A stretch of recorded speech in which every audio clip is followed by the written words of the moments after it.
Je vais vous parler du benzène, de sa réactivité et de la réaction qu'il va produire, la substitution électrophile. Le benzène que vous avez ici, c'est une structure qui fait de la résonance. On peut donc représenter cette molécule-là de cette façon-là aussi, c'est-à-dire avec les liaisons doubles qui semblent avoir changé de position.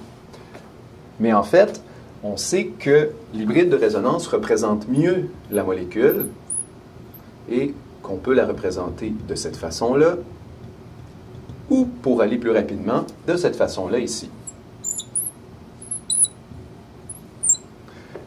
Le cercle représentant les liaisons qui sont ni doubles ni simples, qui sont à la fois, dans le fond, qui sont un intermédiaire entre ces deux types de liaisons.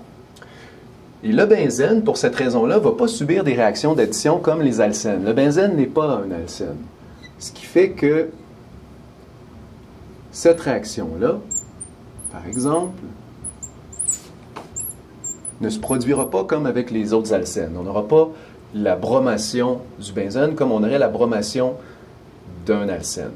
Ensuite, on n'aura pas de réaction de substitution nucléophile comme on aurait avec les halogénures ordinaires. Lorsque l'halogène est directement lié au cycle benzénique, si on le met en présence d'un ion hydroxyde, par exemple, il n'y aura pas de substitution nucléophile comme on aurait avec les halogénures ordinaires, avec les halogénures d'alkyle. Par contre, il y a un autre type de réaction qu'on peut avoir avec le benzène, c'est la substitution électrophile. En présence d'un catalyseur, on est capable d'avoir une réaction de ce type-là.